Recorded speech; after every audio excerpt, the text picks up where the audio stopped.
العلم وسیلۃ الی کل فضیلۃ، علم جس درجے میں بھی ہونا تو فضیلت کا سبب بن جاتا ہے، جس درجے میں بھی۔ میرے ابا جی رحمت اللہ علیہ عام لوگوں کو سمجھانے کے لیے ایک مثال دیتے تھے۔ آپ فرمایا کرتے تھے کہ بڑے بڑے جابر اور بدماش لوگ کہ جن کے سر خدا کے آگے بھی نہیں جھکتے، مگر ان کے سر بھی نائی کے آگے جھک جاتے ہیں۔ یہ جو بال کاٹنے والا اس کے آگے جھک جاتے ہیں، بڑے بڑے بدماش لوگ، اور صرف جھکتے نہیں ہیں، پھر نائی اس طرح پھیرتا رہتا ہے۔ تو توجہ طلب بات ہے، اس بدماش کا رب کے آگے سر نہیں جھکا، نائی کے آگے کیوں جھک گیا؟ تو ابا جی فرمایا کرتے تھے اگر سوچو تو جواب ملے گا، اس لیے کہ وہ بال کاٹنے کا علم رکھتا ہے۔ وہ بال کاٹنے کا علم رکھتا ہے، تو اتنے علم نے بھی اسے اتنی فضیلت دے دی۔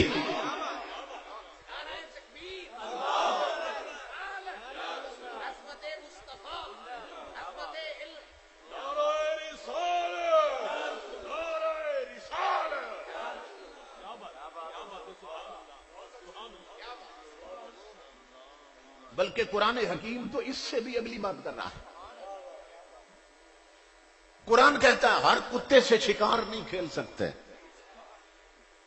ہر کتے سے شکار نہیں کھیل سکتے۔ شکار کس سے کھیل سکتے ہیں؟ کہ جسے شکار کا علم دے دیا گیا، اسے کلب معلم کہتے ہیں۔ جسے شکار کھیلنے کی تعلیم دے دی گئی ہو، جس کتے کو، اللہ فرماتا ہے صرف اس کتے سے شکار کھیل سکتے۔ تو تصور کرو امام الانبیاء کے غلاموں، اور اگر اس درجے میں اتنا علم کتے کو بھی مل جائے، وہ باقی کتوں جیسا نہیں رہتا۔ تو جس کے سینے میں مصطفیٰ کا قرآن آ جائے، اس حافظ کا مقام کیا ہوگا؟ آپ تصور کریں،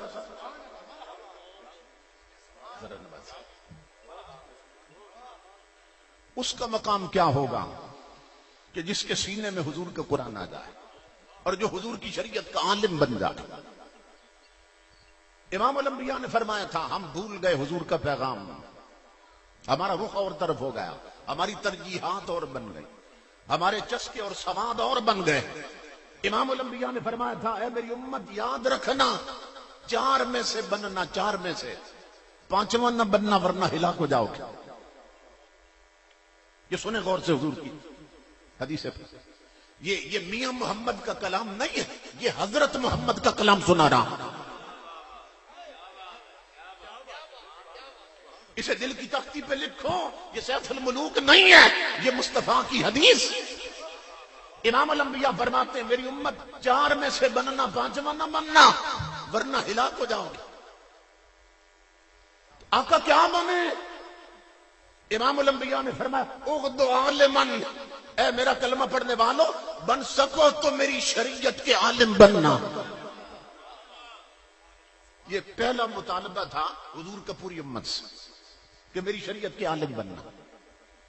آج بڑے بڑے چودھری، ملک، راجے، مہاراجے اپنی بڑی برادریوں پہ فخر کرتے ہیں، اپنے بڑے خاندان پہ فخر کرتے ہیں، مگر امام الانبیاء کے غلاموں، ان کے پورے خاندان اور برادری میں ایک بندہ بھی مصطفیٰ کی شریعت کا عالم نہیں ہے۔ تو حکماء اسلام لکھتے ہیں، امام غزالی فرماتے ہیں جس برادری اور خاندان میں مصطفیٰ کی شریعت کا عالم کوئی نہ ہو، وہ زندوں کی برادری نہیں، وہ مردوں کی برادری ہے۔ کہ پورے خاندان میں حضور کی شریعت کا عالم کوئی نہیں۔ چودھریوں، ملکوں، راجوں، مہاراجوں، سنو آقا کا یہ ارشاد، اور اپنے بچوں کا رخ کرو مدرسوں کی چٹائیوں کی طرف جو ویران ہو گئیں، اور تم نے رخ کر دیا انگریز کی تعلیم کی طرف۔ تو مدینے سے آواز آ رہی ہے میری امت بنا سکو شریعت کے عالم بنانا۔ اور امام الانبیاء نے عالم کا مقام بتایا کہ کیا مقام ہے عالم کا۔